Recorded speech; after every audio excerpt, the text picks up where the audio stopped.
हम लोग शुरू करते हैं कक्षा 9 में संख्या पद्धति चल रही थी। तो इसका प्रश्न नंबर 12 है।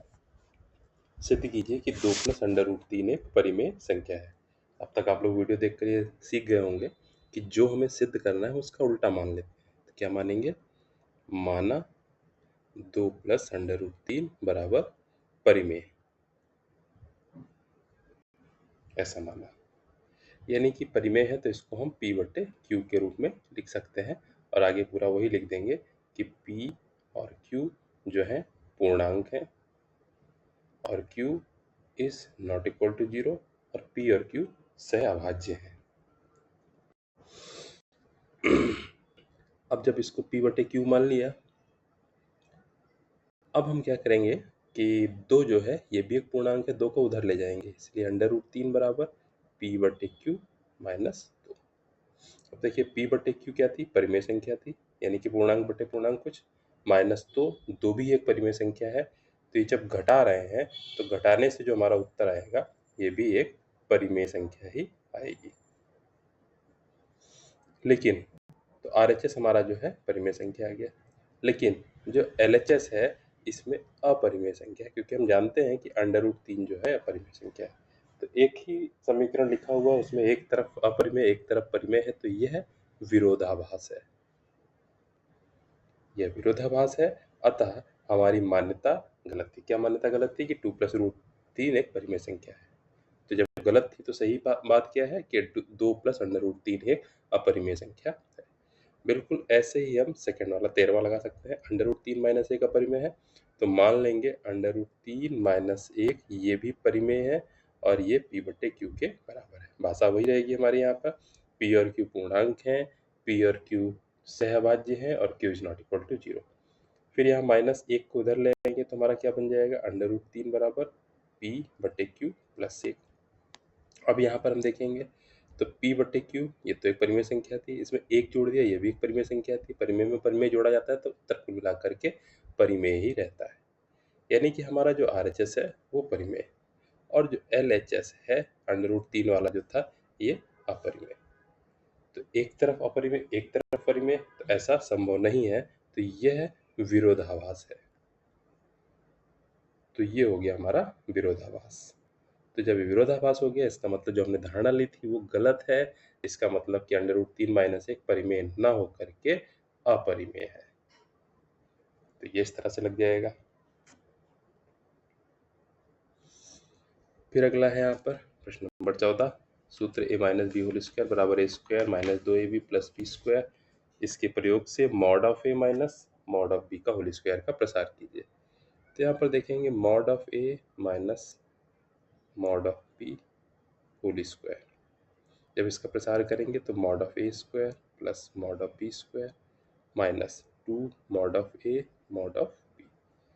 अब यहाँ पर हम ध्यान रखेंगे कि जब मॉड ऑफ ए का स्क्वायर है तो ए का चिन्ह चाहे प्लस हो चाहे माइनस हो, तो मॉड लगाने का कोई मतलब नहीं है। तो ए स्क्वायर, इसी तरह से बी स्क्वायर माइनस, लेकिन मॉड ए और मॉड बी में मॉड का निशान लगेगा क्योंकि ये पावर यहाँ पर नहीं है, तो ये इस तरह से रहेंगे।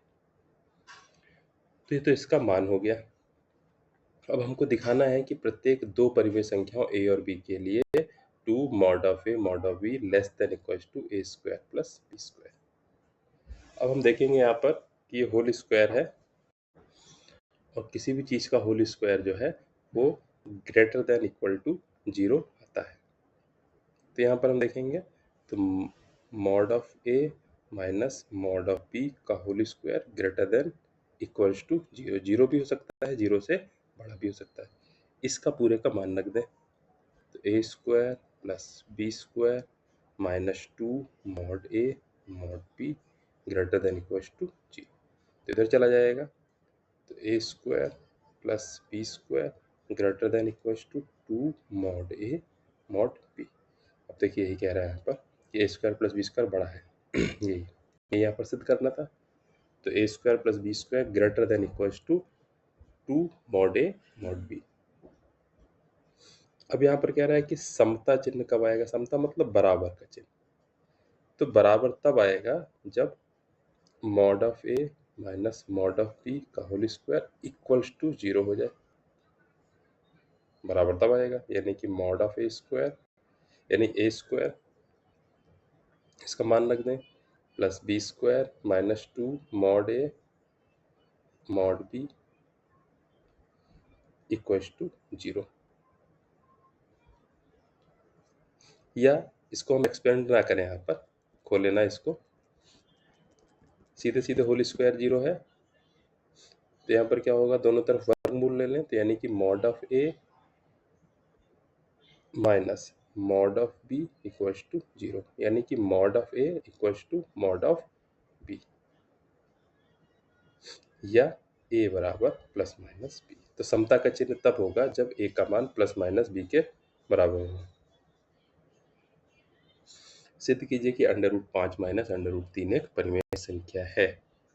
तो हम यहाँ पर मान लेंगे कि under root 5 minus under root 3 जो है एक परिमेय संख्या है, इसीलिए इसको हमने मान लिया p बटे q, जहाँ p और q जो है सहभाज्य है, p और q पूर्णांक हैं और q is not equals to 0। अब हम यहाँ पर क्या करेंगे, एक संख्या इधर ले आए, जैसे अंडर रूट 3 उधर ले जाएं, तो अंडर रूट 5 बराबर p बटे q प्लस अंडर रूट 3, फिर दोनों तरफ वर्ग कर दें, तो इधर आ जाएगा 5, इधर आ जाएगा पी स्क्वायर बटे Q square plus under root 3 का स्क्वायर 3 हो जाएगा प्लस 2p अंडर रूट 3 बटे क्यू, 3 इधर लाके घटा दें, 5 से 3 घटेगा 2, 2 बराबर पी स्क्वायर बटे Q square plus 2p under root 3 upon Q. अब P square upon Q square इधर 2 से माइनस में कर दें, तो 2 minus P square upon Q square बराबर, तो इधर आ जाएगा 2p under root 3 upon Q.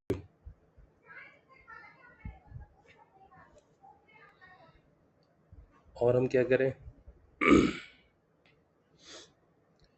Under root 3 को सिर्फ इधर रहने दें, तो 2 minus P square upon Q square, और जब इधर लाएंगे तो क्या हो जाएगा, q अपॉन 2p इधर हो जाएगा बराबर अंडर रूट, ऐसा आएगा। अब यहाँ पर हम देख ले LHS। अब LHS में क्या है, 2 तक परिमेय संख्या थी, पी स्क्वायर बटे क्यू स्क्वायर, पी और क्यू परिमेय थी तो इनके स्क्वायर भी परिमेय होंगे, बटे कर दिया तो ये भी एक परिमेय संख्या हुई। क्यू बटे 2p ये भी एक परिमेय, और परिमेय परिमेय की गुणा तो कुल मिलाकर के परिमेय। तो हमारा LHS जो है, ये पूरी भाषा लिखनी पड़ेगी, LHS हमारा परिमेय है और RHS क्या है, अपरिमेय, अंडर रूट 3 है। तो ये विरोधाभास हो गया कि एक पक्ष परिमेय है एक पक्ष अपरिमेय है, तो ये विरोधाभास है, इसीलिए जो हमारी मान्यता थी वो गलत है। तो हमारी मान्यता थी क्या यहाँ पर कि under root 5 minus under root 3 एक परिमेय संख्या है, ये गलत है, तो इसका मतलब सिद्ध हो गया कि under root 5 minus under root 3 एक अपरिमेय संख्या है। फिर अगला अंडर रूट 5 और अंडर रूट 7 के मान दशमलव के 2 स्थानों तक शुद्ध ज्ञात कीजिए। तो पहले हम अंडर रूट 5 पर चर्चा करते हैं। तो पहले 5 देखें, 5 किसके किसके बीच में होगा, स्क्वायर वाले में देखें, 2 स्क्वायर 4 होता है यानी कि 2 स्क्वायर से बड़ा, 3 स्क्वायर 9 होता है यानी कि 9 से छोटा। अब दोनों तरफ हम अब पूरे इस समीकरण का वर्गमूल ले लें, तो 4 का वर्गमूल 2, 5 का वर्गमूल अंडर रूट 5, 9 का वर्गमूल 3। अब ये हुआ कि 5 जो अंडर रूट 5 है इसका मान 2 और 3 के बीच में होगा। अब हमें यहाँ पर क्या करना पड़ेगा, ये सब मान देखने पड़ेंगे, 2 और 3, 2.1 गुणे 2.1 देखना पड़ेगा कितना होता है, 441, 4.41, 2.2 इंटू 2.2 हमें देखना पड़ेगा कितना होता है, 4.84। इसी तरह से 2.3 इंटू 2.3 हमें देखना पड़ेगा, तो कितना होगा 5.29, ये हमें गुणा करके देखनी पड़ेगी। तो इसका मतलब कि ये 2.2 वाला मान 5 से छोटा और 2.3 गुणे 2.3 5 से बड़ा आ रहा है।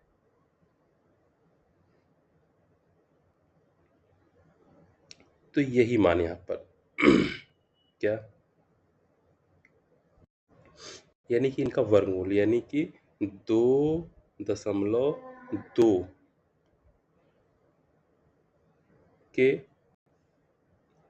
अंडर रूट 5 का मान बड़ा होगा और 2.3 से अंडर रूट 5 का मान छोटा होगा।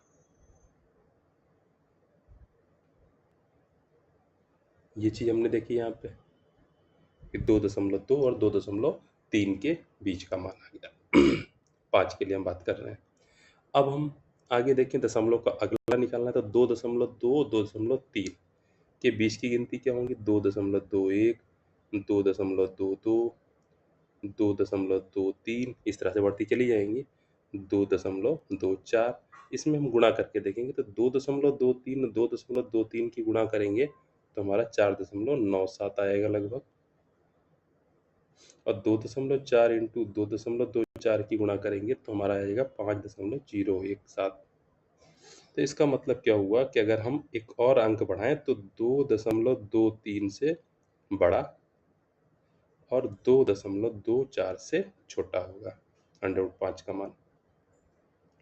अब हम इसमें निकटस्थ देखें कौन है, तो 5 के निकट 4.97 है कि 5.017 है। देखेंगे तो 5.017 ये ज़्यादा निकट है, यानी कि अंडर रूट 5 का मान निकटस्थ जो होगा वो 2.24 हो जाएगा।